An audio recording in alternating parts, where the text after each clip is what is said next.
idea of Lapiplasty. And for those that don't know, I just want to, for our lay people out there that might be watching this, that's going to occur more proximal back here as opposed to a head osteotomy. And the whole principle, as you can explain, is to try to stabilize the medial cuneiform area. It involves a little bit more hardware, and it's approached with a lot of heavy marketing. So let's have your unadulterated thoughts on Lapiplasty. You're gonna get me in trouble here. You gotta walk the tightrope, but you also got to say what you think. Sure. Well, our understanding of bunions has changed a lot over the last 8 years or so. We, used to think of bunions as a two-dimensional problem, but we've come to understand that it's a three-dimensional problem. And really, there are 140 or so different bunion surgeries or variations of surgeries described in the literature. When you take that tri-planar component of bunions into consideration, it really reduces the options to like 3 or 4 that make sense, that really correct in all 3 planes.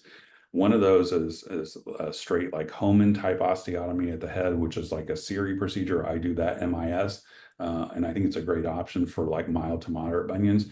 Another one is a Lapidus procedure, which allows for triplanar correction, and that's where a lot of the sort of revitalization of the Lapidus procedure via the Lapiplasty technique has evolved over the last 6 years or 7 years.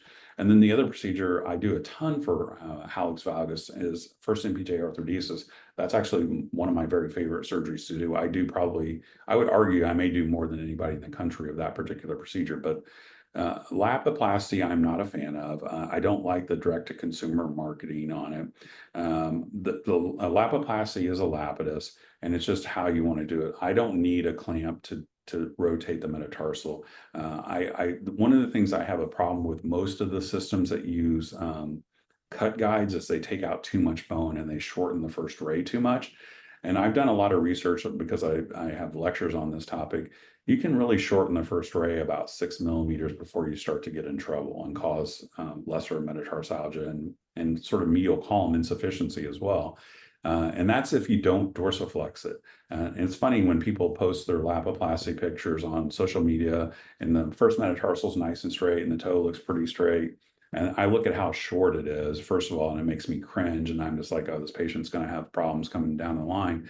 But the other thing is they never show their lateral. So number one, how short is it? Number two, show me your lateral. They never show the laterals because there's always metatarsus primus elevatus. I think a Lapidus is actually a very difficult procedure. Now, having a clamp and this other stuff to try to make it a little more predictable is, maybe it's because I've done it before that and I don't need it, but I've never been a fan